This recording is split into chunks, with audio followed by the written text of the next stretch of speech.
خوف کی کیفیت ہے کیا لوگ حکومت کے ساتھ ہیں؟ میں نے BBC فارسی سروس کے سیاوش مہدی اردلان سے بات کی. People expected a war or some kind. لوگوں کو جنگ یا کسی قسم کے فوجی حملے کا خدشہ تو تھا، لیکن میرے خیال میں اس جنگ کی شدت اور اس نے جو تباہی مچائی ہے اس نے بہت سے لوگوں کو حیرت زدہ کر دیا ہے. اس کے علاوہ یہ حقیقت بھی ہے کہ ایرانی حکومت اتنی طاقتور اور ملک کا دفاع کرنے والی نہیں نظر آ رہی جیسا کہ اس کا دعویٰ تھا اور جیسا کہ بہت سے لوگوں کو یقین تھا. The war itself is a very divisive issue simply because لیکن جنگ کا موضوع بذات خود ایک ایسا معاملہ ہے جس پر لوگ بٹے ہوئے ہیں، کیونکہ ملک کے اندر بہت زیادہ سیاسی اختلاف ہے. لہٰذا اس تناظر میں بہت سے لوگ اس جنگ کو سمجھنے کی کوشش کر رہے ہیں. کچھ لوگوں کا خیال تھا کہ یہ جنگ حکومت کو کمزور کر سکتی ہے اور مزید آزادیوں اور بہتر مستقبل کی راہ ہموار کر سکتی ہے. pave the way for more freedoms or a better future. لیکن جیسے وقت گزرا اور عام لوگوں کی ہلاکتوں میں اضافہ ہوا اور بہت سے لوگوں کو دارالحکومت سے نکلنا پڑا اور مشکلات کا سامنا کرنا پڑا، تو لوگوں کو احساس ہوا کہ جنگ ایک مصیبت ہے. War is a messy affair. So even though the topic is still تو اس موضوع پر لوگ تقسیم تو ہیں، لیکن اگر سیاسی لحاظ سے دیکھا جائے تو زیادہ تر لوگ اسرائیلی کارروائیوں سے خوش نہیں ہیں. of their opinion, not very happy with what Israel is doing. So would it be fair to say that the country has sort of rallied behind the government now? I wouldn't call it میں اسے حکومت کے ساتھ نہیں بلکہ ملک کے جھنڈے کے ساتھ کھڑا ہونا کہوں گا، ایران کا ایک ساتھ کھڑا ہونا کہوں گا. لوگوں کی حمایت ایک دوسرے کے لیے ہے اور ملک کی تکلیف سے متعلق ہے. یہ حمایت حکومت کے لیے نہیں ہے. rather than the government itself. Are they safer in any of the other cities there where they might be going back to, or is the countryside? Well, logically speaking, logically دیکھا جائے تو کوئی جگہ بھی محفوظ نہیں ہے، کیونکہ یہ حملے پورے ملک میں ہو رہے ہیں، صرف تہران پر ہی نہیں. اسرائیل کی فضائی برتری نے اسے یہ طاقت دے دی ہے کہ وہ جب چاہے جہاں چاہے حملے کر سکتا ہے. not just Tehran. Is there like a bit of panic or fear that set in within the ranks of the government, or do you think they're prepared to deal with whatever is coming their way? Obviously, یقیناً وہاں کچھ گھبراہٹ تو ہوگی، کیونکہ بہت سے اعلیٰ کمانڈر مارے جا چکے ہیں. یہ وہ لوگ تھے جو سپریم کمانڈر سے بہت قریب تھے. لیکن حکومت لڑ رہی ہے، حالانکہ وہ دفاع نہیں کر سکتی، لیکن اس کے پاس حملہ کرنے کی صلاحیت ہے. وہ اپنے میزائلوں سے اسرائیل پر حملے کر رہی ہے اور اسے لگتا ہے کہ وہ کچھ عرصہ گزار سکتی ہے. can hold out. ایران اور مغربی ممالک کے درمیان تعلقات کی کشیدگی کی بات کی جائے تو بات اکثر 1979 کے اسلامی انقلاب کی جاتی ہے. لیکن ایران کے معاملات میں مغربی ممالک کی مداخلت کی تاریخ اس سے پرانی ہے. 1951 میں ایران میں انتخابات ہوئے جن کے نتیجے میں محمد مصدق ملک کے ڈیموکریٹکلی الیکٹڈ وزیر اعظم بنے. اقتدار سنبھالتے ہی انہوں نے ملک کی تیل کی پیداوار کو نیشنلائز کرنے کا فیصلہ کیا، جو اس وقت تک ایک برطانوی کمپنی کے زیر کنٹرول تھی. 1953 میں محمد مصدق کی حکومت کا تختہ الٹ دیا گیا اور شاہ محمد رضا پہلوی کو ایران کا بادشاہ بنایا گیا.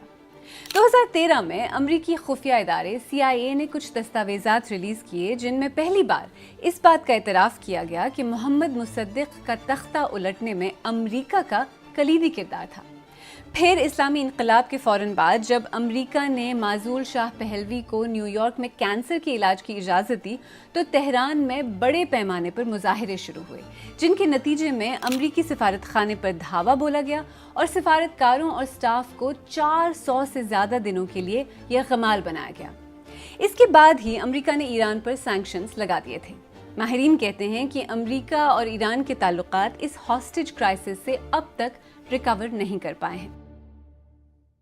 اگر امریکہ ایران کے لیے شیطان بزرگ ہے تو ایران امریکہ کے لیے ایکسس آف ایول کا بڑا حصہ ہے.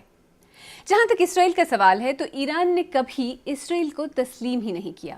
اسرائیل کہتا ہے کہ ایران اس کے لیے ایک ایگزسٹینشل خطرہ ہے، یعنی اس کے وجود کو ایران سے خطرہ ہے. دیکھیں، یہ بات تو صاف ہے کہ اسرائیل اور ایران کے درمیان تعلقات اسلامی انقلاب کے بعد سے کافی ٹینس رہے ہیں اور اسرائیل پہلے بھی ایران پر ایٹمی بم بنانے کی کوشش کرنے کا الزام لگاتا رہا ہے. اسرائیل ایران پر اور ایران سے باہر ایران کے اتحادیوں پر اس سے پہلے حملے بھی کر چکا ہے، جن میں اساسینیشنز بھی شامل ہیں. اسرائیل کہتا ہے کہ یہ اسٹرائکس پری ایمپٹیو تھیں، یعنی ایران کی طرف سے حملہ ہونے سے پہلے اسرائیل نے اس پر حملہ کر دیا. لیکن اس طرح کے کوئی شواہد نہیں ہیں کہ ایران کا اسرائیل پر حملہ کرنے کا کوئی فوری ارادہ تھا. ایسے میں ماہرین کہتے ہیں کہ یہ حملے پری ایمپٹیو نہیں بلکہ